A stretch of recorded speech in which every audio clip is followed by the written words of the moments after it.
November 10, after manalasa po ng bagyong si Owan, ito na po mga kaibigan, no?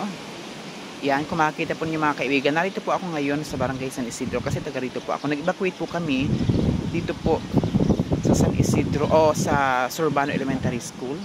Yan po mga kaibigan, ito. Yan. Pupunta po ako sa bahay po ng aking kapatid at titingnan ko po. Naku, grabe ang distraction, no? Ang ginawa po ni Owan. Yan, ito napakalaking puno po nito natumba. Yan, meron din pong poste. Ayan, dito lamang po ito sa aming barangay ha. Ito pong aking pinagkita. Puwera pa po sa ibang barangay. Dito po sa bayan po ng Dait at sa ibang bayan dito po sa lalawigan po ng Camarines Norte. Yan, kasi nga po mga kaibigan, sobrang lakas. Noon pong hangin, nadulot po ng nasabing super typhoon. Ayan, mabuti na nga lang po mga kaibigan, hindi masyadong dumire-diretso yung ulan.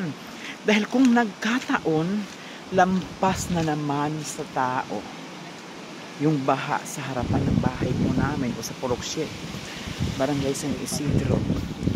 Yan, grabe mga kaibigan. At doon po sa una-unahan po namin, doon merong mga mangilan-ngilang mga tindahan ang pinataob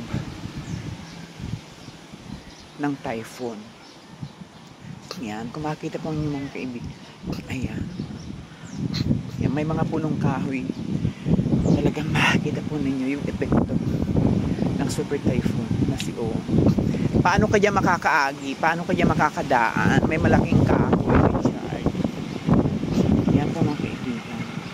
Ito po yung bahay ng aking pong kapatid. Pero hindi naman po nila yung talagang bahay. Nangungupahan lamang po sila. Ayan po mga kaibigan. Ito. Yan. At ito po yung tinda-tindahan po nila. Oh. Super nagiba po talaga. Tingnan nyo naman po mga kaibigan. Yan. Oh. Yung tindahan po nila talagang wash out siya. No? Yan. Andito po ang aking pong hipag. Dati po siyang Bold Star. Ngayon po yan biglang nagbagyo. Nalaos na. Hindi po ako nagtulong. Ayan. Wow. Ang ganda naman. Ang ganda ng tindahan, brand new, bagong pagawa. Ano na? Yung ani. Ayan po. Grabe po talaga ang ginawang perwisyo ng anong yun. Ay, yung mga manok nyo. Pigkurulong. Pigkurulong.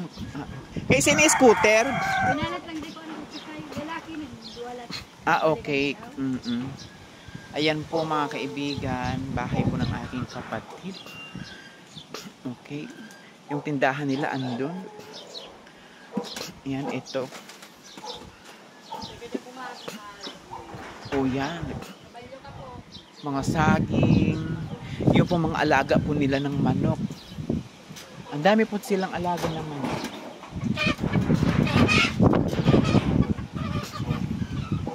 So grabe po ang linisin, grabe yung perwisyo, at higit sa lahat, grabe yung magiging gastusin, no? Pagbili ng mga yero, pagbili ng mga kahoy, lahat gagastusin, lahat bibilhin. Ang problema, syempre, mga pobre kami, anak kami ng mga dukha. Paano kami makakabili ng mga materyales, diba? Para makapagpatayo ulit ng bahay or para makabili ng mga materyales para maayos ang bahay. Ayan mga kaibigan. Okay, bye-bye na po.